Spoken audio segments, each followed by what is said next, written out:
The following are quotes 41 to 80 from the Book of Wise Sayings, selected largely from Eastern sources, which was published in 1893.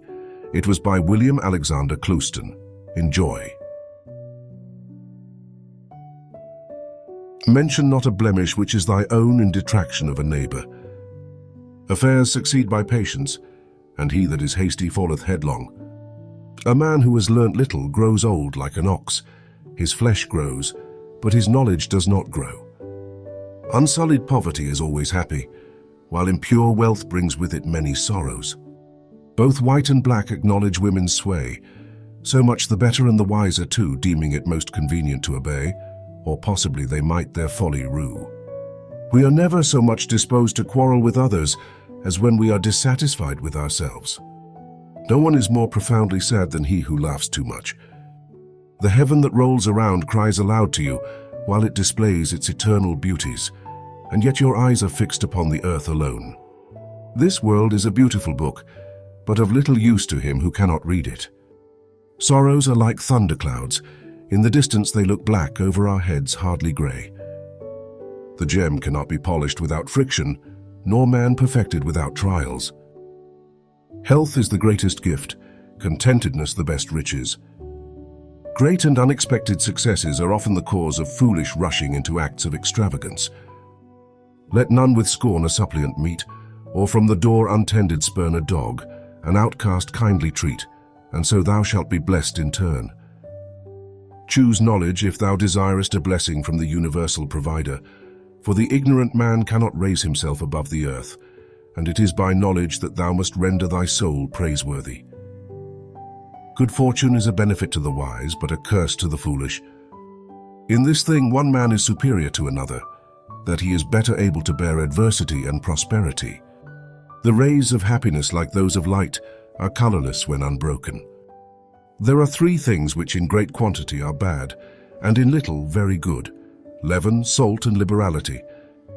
Who aims at excellence will be above mediocrity. Who aims at mediocrity will be far short of it.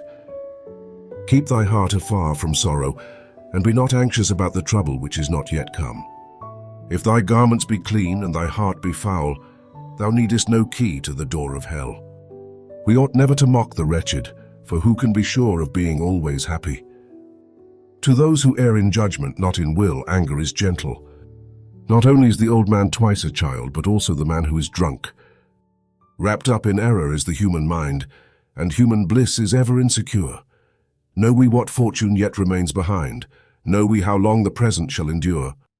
A wise man adapts himself to circumstances, as water shapes itself to the vessel that contains it. He who formerly was reckless and afterwards became sober brightens up this world like the moon when freed from clouds. When a base fellow cannot vie with another in merit, he will attack him with malicious slander. If a man be not so happy as he desires, let this be his comfort: he is not so wretched as he deserves. In conversation, humor is more than wit, easiness more than knowledge. Few desire to learn or to think they need it. All desire to be pleased, or if not, to be easy. The greatest men sometimes overshoot themselves, but then their very mistakes are so many lessons of instruction. We may be as good as we please if we please to be good. The round of a passionate man's life is in contracting debts in his passion which his virtue obliges him to pay. He spends his time in outrage and acknowledgement, injury and reparation. To reprehend well is the most necessary and the hardest part of friendship. Who is it that does not sometimes merit a check, and yet how few will endure one? Yet wherein can a friend more unfold his love than in preventing dangers before their birth, or in bringing a man to safety who is traveling on the road to ruin? I grant there is a manner of reprehending which turns a benefit into an injury, and then it both strengthens error and wounds the giver.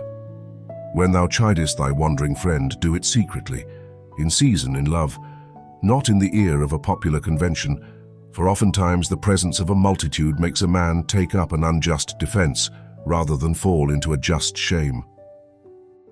I put no account on him who esteems himself, just as the popular breath may chance to raise him. He who seeks wealth sacrifices his own pleasure, and like him who carries burdens for others, bears the load of anxiety.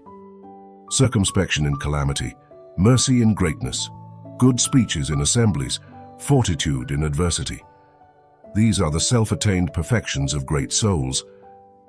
The best preacher is the heart, the best teacher is time, the best book is the world, the best friend is God. A woman will not throw away a garland, though soiled, which her lover gave. Not in the object lies a present's worth, but in the love which it was meant to mark.